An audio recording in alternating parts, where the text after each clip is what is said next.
नमस्कार मित्रांनो, आपल्या घराच्या दारात ठेवलेले एक साधे पायपुसणे रोज आपण त्यावर पाय पुसतो, त्याकडे फारसे लक्षही देत नाही.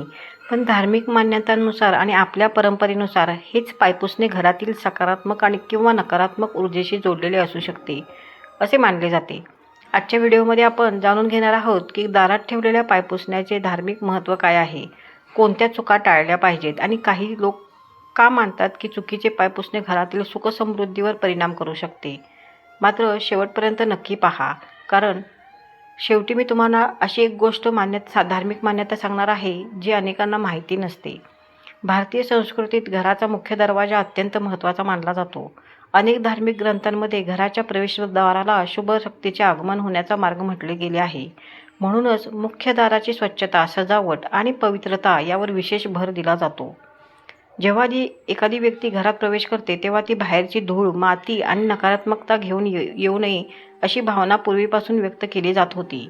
याच कारणांमुळे दारात पायपुसणे ठेवण्याची प्रथा सुरू झाली असे मानले जाते.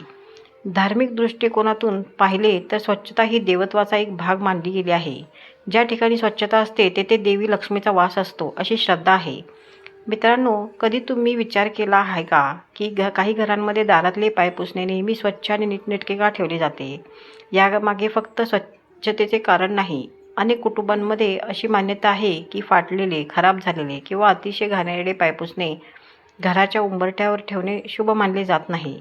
कारण उंबरठा हा घराचा संरक्षक भाग मानला जातो. उंबरठ्याला अनेक ठिकाणी नमस्कार करण्याची परंपराही आहे.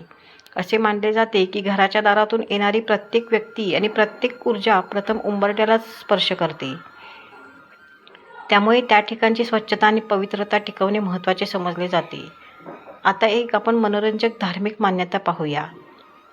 काही ठिकाणी असे मानले जाते की सूर्योदयानंतर मुख्य दार आणि पायपुसणे स्वच्छ केल्यास घरात सकारात्मक वातावरण निर्माण होते.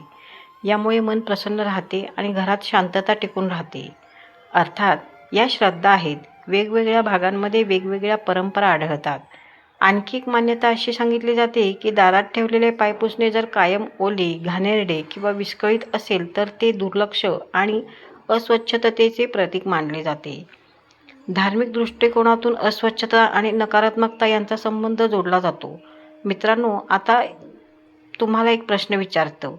तुमच्या घराच्या दारात सध्या ठेवलेले पायपुसणे कसे आहे? ते स्वच्छ आहे का? ते फाटलेले तर नाही ना? कारण पुढील मान्यता ऐकून तुम्हालाही आश्चर्य वाटू शकते. अनेक वडीलधारी लोक सांगतात की घराच्या प्रवेशद्वारावर तुटलेल्या किंवा वापरण्यायोग्य नसलेल्या वस्तू ठेवू नयेत. त्यामध्ये जुने पायपुसणे देखील समाविष्ट केले जाते. यामागील मुख्य विचार असा आहे की घराच्या प्रवेशद्वारावर नीटनेटकेपणा आणि सकारात्मकता दिसली पाहिजे. धार्मिक परंपरेमध्ये रांगोळी, तोरण, दिवा आणि स्वच्छ प्रवेशद्वार यांना विशेष महत्त्व दिले जाते. काही कुटुंबांमध्ये शुक्रवारच्या दिवशी मुख्य दार स्वच्छ करून उंबरठ्याजवळ रांगोळी काढण्याची परंपरा असते. हे सर्व देवी लक्ष्मीच्या स्वागताचे प्रतीक मानले जाते. मात्र लक्षात ठेवा, कोणत्याही धार्मिक मान्यतेचा मूळ हेतू भीती निर्माण करणे नसून स्वच्छता, शिस्त आणि सकारात्मक सवयी निर्माण करणे हा आहे. आजच्या काळात पायपुसणे हे मुख्यतः स्वच्छतेसाठी वापरले जाते, पण आपल्या पूर्वजांनी त्याला धार्मिक आणि सांस्कृतिकही अर्थ जोडला. म्हणूनच घराच्या दारात स्वच्छ, नीटनेटके आणि चांगल्या स्थितीत असलेले पायपुसणे ठेवणे योग्य मानले जाते. आता शेवटी ती विशेष मान्यता जाणून घेऊया, ज्याचा उल्लेख मी सुरुवातीला केला होता.